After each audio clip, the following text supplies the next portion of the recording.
Bonjour à tous et bienvenue dans ce nouveau numéro du 7-8 Culture.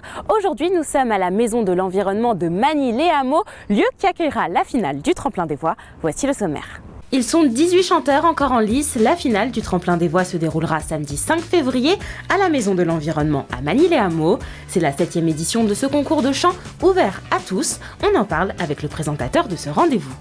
Le trio jazz Seymani dévoile son premier album intitulé du même nom.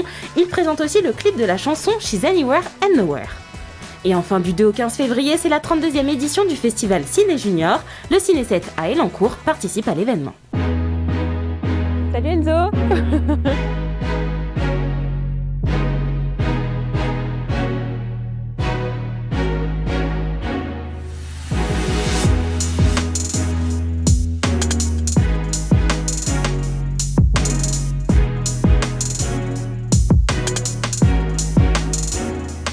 Je me trouve dans la salle de spectacle de la Maison de l'Environnement à Magny-les-Hameaux. La finale du concours de chant du Tremplin des Voix se déroulera samedi 5 février, ici même. 18 candidats sont en lice. Enzo Boisjean, bonjour. Bonjour Célia. Vous êtes le responsable communication et présentateur du concours. Alors c'est la 7e édition du Tremplin des Voix. L'année dernière, vous aviez fait sous format numérique. J'imagine que vous êtes heureux de retrouver le public cette année. On est très heureux de retrouver le public cette année. On est très heureux de pouvoir leur proposer un spectacle aussi exceptionnel que l'année dernière, mais tout simplement avec eux en face. Et c'est vrai que ça nous avait manqué beaucoup l'année dernière de voir des réactions, d'avoir les applaudissements. Et même pour les candidats, c'était assez difficile de faire une prestation sans avoir de réaction du public. C'est pour ça que cette année, on a eu la chance, pas que sur la finale, mais aussi sur les autres étapes précédant la finale, bien de retrouver ce lien avec le public qui nous avait tant manqué. Et pour ceux qui ne connaissent pas le concours, même si c'est la 7e saison, est-ce que vous pouvez nous le présenter, ce concours Tremplin des Voix ? Le Tremplin des Voix, c'est un concours de chant où des candidats entre guillemets s'affrontent dans 3 catégories différentes: interprète 17 ans et moins, interprète 18 ans et plus, et auteur, compositeur, interprète. Justement, peut-être le but, c'est de mettre en lumière ces jeunes talents finalement qui ne sont pas connus. C'est ça, notre but c'est vraiment de les mettre en lumière, qu'ils aient aussi une première expérience scénique ou alors une expérience scénique unique en tout cas, parce que maintenant c'est plus qu'une expérience scénique, c'est une expérience aussi télévisuelle, c'est-à-dire qu'ils vont être filmés, ils vont être retransmis aussi un peu, j'en peux dire, partout dans le monde sur YouTube, à La Réunion, donc sur l'île de La Réunion via une chaîne locale, et évidemment sur TV78 pour tous les Yvelinois et même l'Île-de-France. Mais voilà, c'est vraiment une expérience unique qu'ils vont vivre, c'est une expérience extrêmement humaine. On est là vraiment pour leur apporter de l'expérience, on va les coacher, on va être extrêmement précis avec eux et on va vraiment les aider. Les candidats ne sont pas juste des numéros qu'on doit faire passer, on passe vraiment du temps pour les coacher scéniquement, vocalement, techniquement. Pour vous dire, on a même des partenariats masseurs pour pouvoir les détendre juste avant le spectacle. Non, vraiment, nos candidats, Ils sont bien on les chouchoutés. chouchoute, vraiment, on les chouchoute et en même temps, c'est normal parce que c'est eux la source du spectacle et la source d'émotion qui va nous faire avoir la larme à l'œil, j'espère. Alors ce concours, il est ouvert à tous. Quelles sont les conditions pour participer finalement ? Les conditions, j'ai un peu envie de dire, si vous chantez, vous pouvez venir.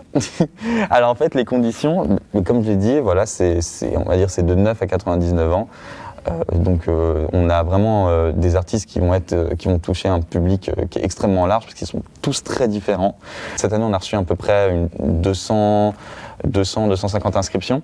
Alors justement, on va parler de cette finale. Alors ils sont 18 candidats en lice. Et y a-t-il des Yvelinois ? Alors c'est ce qu'on va regarder tout de suite. Alors, sur ces candidats, nous avons 4 Yvelinois, donc qui vont venir du Ménil-Saint-Denis, de Vernouillet aussi, de Bruel-en-Vexin et aussi de Soncham, voilà, qui va un petit peu plus loin dans les Yvelines, mais voilà, c'est quand même un petit peu d'Yvelinois qui participent au concours. La majorité des candidats viennent généralement soit des Yvelines, soit de l'Île-de-France, vraiment quand on voit un peu plus large. Et après, on a quand même des candidats qui vont venir d'un peu toute la France. Et évidemment, 4 candidats aussi qui vont venir de l'île de la Réunion, qui eux, ont remporté les étapes précédentes sur le territoire. Donc on a quand même des candidats qui viennent d'un peu partout. Et l'avantage de ça, c'est qu'on va tomber sur des styles qui sont terriblement différents. Et ça va être vraiment bien pour l'équilibre du concours. Alors on va parler peut-être de cette soirée aussi. Comment ça va se dérouler alors cette finale samedi 5 février. Alors la finale, c'est un petit peu particulier. Ça va être une très grande soirée qui va en fait démarrer à 17h pour le public. Et en fait, on va tourner cette finale de 17h à 19h30 à peu près. Et en fait, le public ne saura pas les résultats, en tout cas le public de la salle ne saura pas les résultats jusqu'à la fin de la diffusion, parce qu'en fait on tourne du coup de 17h à 19h30 et après dès 19h on diffuse le spectacle sur YouTube, Télécréole et TV78. Voilà, donc vos spectateurs de votre antenne pourront bien apprécier le tremplin des voix. Et en fait on va devoir attendre que bien le public en ligne fasse aussi ses choix, prenne des décisions pour avoir les résultats, et du coup les résultats seront annoncés en fin de diffusion vers 21h. Plusieurs prix sont attribués et les gagnants, j'ai vu, pourront bénéficier d'un suivi personnalisé sur l'année, des séances de coaching, et il y a aussi plein d'autres avantages. C'est ça, on a par exemple des stages à l'ICOM, qui est l'Académie internationale de comédie musicale. On va avoir aussi des producteurs qui vont directement prendre ces artistes-là et les coacher encore plus loin que le concours, c'est-à-dire leur faire des maquettes, faire des projets, enregistrer des covers aussi, avec des vrais moyens d'une vraie production en fait. Merci beaucoup Enzo Boisjean d'avoir été notre invité, et on le rappelle, samedi 5 février, à ne pas oublier. Faut pas oublier. À 17h du coup pour les participants, ceux qui souhaitent venir pour le public. Ouais. Et puis à 19h. À partir de 19h, sur TV78. Voilà. Merci beaucoup Enzo Boisjean. Merci à vous. Merci. Toujours en musique, le trio Seimani dévoile son premier album du même nom. 3 musiciens aux inspirations jazz qui viennent de Maurepas et Versailles. Ils nous présentent aussi leur clip She's Anywhere and Nowhere. Regardez. Je m'appelle Manutowski et je suis le bassiste du trio Seimani. Je m'appelle Antuo Fermo Emilio, je suis le guitariste de Seimani. Je suis Yann Garot et je suis le batteur du trio jazz Seimani. Issus de 3 générations différentes, ces musiciens composent le trio Seimani. Depuis 2015, ce groupe aux inspirations rock, folk, jazz ou encore blues dévoile son premier album, appelé comme leur nom, Seimani.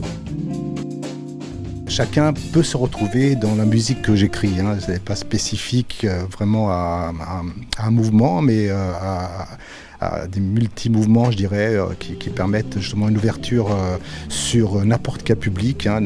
Souvent on dit « Ah, c'est du jazz, donc j'aime pas ». Voilà, c'est l'idée que se font les gens. Et donc on essaie avec notre musique de leur montrer que le jazz, c'est pas que ça. Pas de chanteur dans ce groupe, seule la musique prime, mais pour autant, les mélodies racontent toujours une histoire. Que ce soit She's Anywhere, que ce soit Strat, que ce soit l'élégance de l'arbre aussi, Milo, c'est des choses qui partent d'une idée, d'un principe ou d'une histoire. C'est beaucoup des sensations, on rejoint le côté un peu, je pense, charnel de la musique, quoi. C'est ce que ça nous évoque. Et après, moi je trouve ça aussi intéressant d'avoir, effectivement c'est pour ça qu'on a décidé de le mettre dans le livret, d'avoir la clé de lecture et de pouvoir après les réécouter en pensant, ah oui d'accord, en fait Emilio pensait aux migrants par exemple en écrivant ce morceau, et ça donne un peu un jour nouveau au morceau quand on le réécoute. Venus de Maurepas et de Versailles, ces 3 musiciens ont sorti un clip le 18 janvier de la chanson She's Anywhere and Nowhere.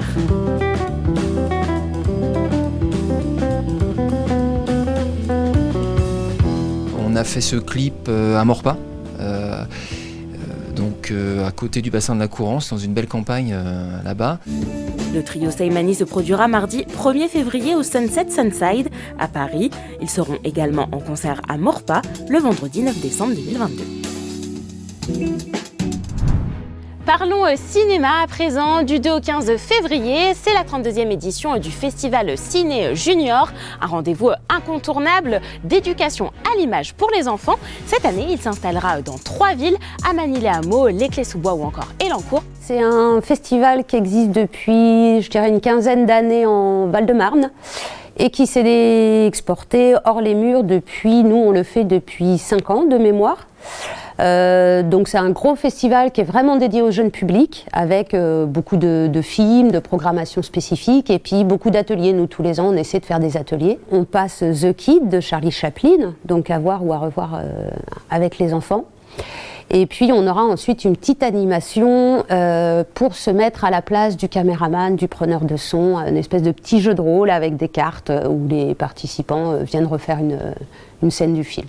Jusqu'au 6 février, la Biennale de danse Sur quel pied danser propose des représentations de spectacles ou des actions culturelles sur 15 villes de la communauté urbaine Grand Paris Seine-et-Oise.